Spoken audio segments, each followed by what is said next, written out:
Hi, ഇന്ന് 11-ാം തീയതി രാത്രിയാണ് കേട്ടോ.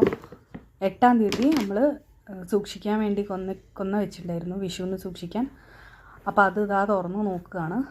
3 ദിവസമായി, ഒരു കുഴപ്പമില്ല. കുറച്ച് മേലത്തെ ടിഷ്യൂ പേപ്പറിലൊക്കെ കുറച്ച് മോയ്സ്ചർ വന്നിട്ടുണ്ട്.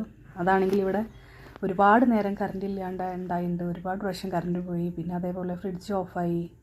പിന്നെ ഞാൻ ഒരു പ്രാവശ്യം ഡീഫ്രോസ്റ്റൊക്കെ ചെയ്തു. എന്നിട്ടും നമ്മളെ കൊന്നപ്പൂവിന് സാരമായ പരിക്കുകളൊന്നുമില്ല. അപ്പോൾ ഇങ്ങനെയാണെങ്കിൽ വിഷുവിന് കണി കാണാൻ പ്രാവശ്യം കൊന്നപ്പൂ ഉണ്ടാവും. പ്ലാസ്റ്റിക്കിൻ്റെ ഒന്നും ആവശ്യം ഉണ്ടാവില്ല. പിന്നെ ഇത് കുറച്ച് മുന്നേ കൊന്നപ്പൂവൊക്കെ കിട്ടുന്നവർക്ക് പരീക്ഷിക്കാവുന്ന ഒരു രീതിയാണ് കേട്ടോ. അപ്പോൾ മേലത്തെയും താഴത്തെയും ടിഷ്യൂ പേപ്പർ മോയ്സ്ചറുള്ളതൊക്കെ നമ്മൾ മാറ്റി പുതിയൊരു ടിഷ്യൂ പേപ്പറൊക്കെ വെച്ചു. പിന്നെ മോയ്സ്ചറൊക്കെ കുറച്ച് ഒപ്പി ഇനി ഒരു എയർ ടൈറ്റ് കണ്ടെയ്നറിൽ എടുത്ത് വെക്കുകയാണ് കേട്ടോ, ഫ്രിഡ്ജിൽ.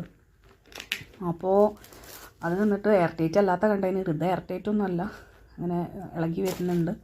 പക്ഷേ ഞാൻ ക്ലിങ് ഫിലിം ഇട്ടിട്ടാണ് കവർ ചെയ്യുന്നത്. നിങ്ങൾക്ക് ക്ലിങ് ഫിലിം കയ്യിലില്ല വെച്ചാൽ ഒരു നല്ല പ്ലാസ്റ്റിക് കവറ്, ഓട്ടമില്ലാത്ത പ്ലാസ്റ്റിക് കവർ കൊണ്ട് നിങ്ങൾ ചുറ്റി വെച്ചാൽ മതി കേട്ടോ ഈ പെട്ടീനെ. എന്നിട്ട് ഫ്രിഡ്ജിലേക്ക് എടുത്ത് വെക്കുക. അപ്പം എല്ലാവർക്കും ഹാപ്പി വിഷു.